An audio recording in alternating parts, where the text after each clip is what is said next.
Halo teman-teman, selamat datang di Value Stock.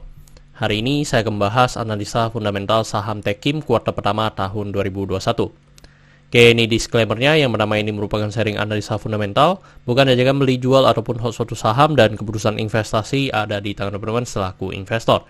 Yang ketiga, dari analisa fundamental ini bisa dijadikan referensi untuk analisa saham-saham yang teman-teman miliki. Oke, pertama kita masuk ke bisnis model dari saham Techim ini. Untuk kegiatan usahanya bergerak di bidang usaha industri kertas, jadi untuk sumber income-nya berasal dari penjualan kertasnya. Untuk segmen usaha atau marketnya di Indonesia, terkait kasus hukum, saya membuat video ini, saya tidak menemukan adanya kasus hukum yang terkait dengan Techim. Untuk kepemilikan saham dimiliki oleh Purinusa sebesar 59,67%, masyarakat sebesar 40,33%.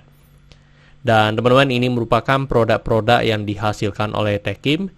Dan untuk lebih detailnya, teman-teman bisa langsung saja ke websitenya mereka untuk mendapatkan apa-apa saja sih yang produksi kertas yang mereka hasilkan. Untuk dari segi pendapatan, teman-teman bisa lihat untuk secara kuartal pertama mengalami penurunan sebesar 4,9%. Dan ini saya asumsikan kuartal keempatnya memiliki kinerja yang sama dengan kuartal pertama, maka sampai akhir tahun akan mengalami kenaikan sebesar 27,9%.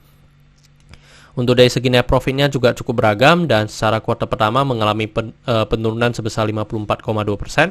Dan saya asumsikan kuartal keempatnya memiliki kinerja yang sama dengan kuartal pertama, maka sampai akhir tahun akan mengalami kenaikan sebesar 109,5%.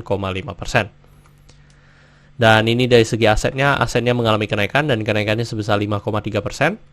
Untuk dari segi utang juga mengalami kenaikan, dan kenaikannya sebesar 2,3%.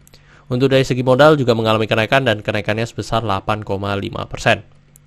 Dan teman-teman, ini merupakan summary lapor keuangannya dari 2014 sampai 2021. Dan di sini saya akan membahas tentang rasio keuangannya. Yang pertama adalah NPM atau Net Profit Margin.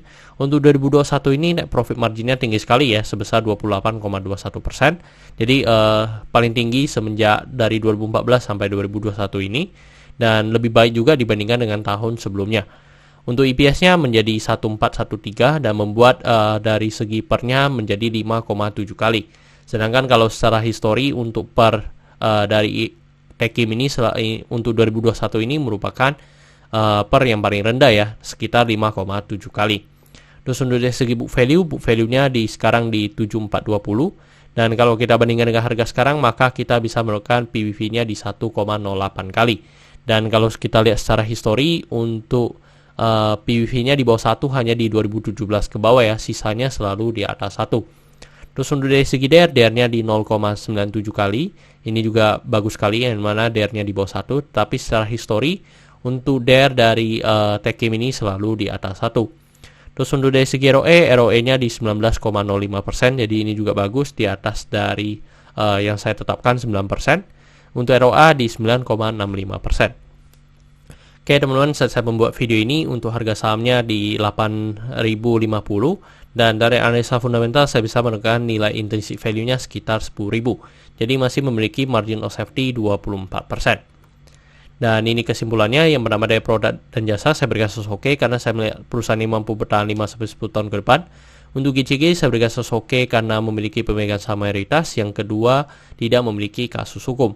Untuk revenue saya berikan oke karena mengalami kenaikan. Untuk net profit saya berikan no karena penurunannya di atas 50% secara kuartal pertama. Untuk aset saya berikan oke karena mengalami kenaikan. Untuk liability saya berikan oke karena DR-nya di bawah 1. Untuk book value saya berikan no karena harga jual sekarang di atas harga book value-nya. Untuk sektor saya berikan oke karena sebenarnya tidak ada hal yang perlu kita concern. Jadi jika liability-nya oke, saya berikan satu sektor ini oke juga. Untuk ROE saya berikan oke karena di atas 9%. Untuk margin of safety saya berikan oke karena positif. Untuk dividen saya berikan oke karena selama 5 tahun terakhir untuk Techim ini masih cukup royal memberikan dividen kepada investornya. Oke teman-teman, jadi kesimpulannya adalah 9 dibanding 11. Dan pertanyaannya adalah apakah saya akan membeli saham Techim? Tidak ya teman-teman, karena secara book value-nya atau secara valuasinya masih tidak memenuhi dari standarnya saya. Oke teman-teman, saya rasa cukup sekian untuk video kali ini. Jangan lupa untuk like dan subscribe. Jangan lupa juga untuk follow saya di Instagram saya di Roycan13.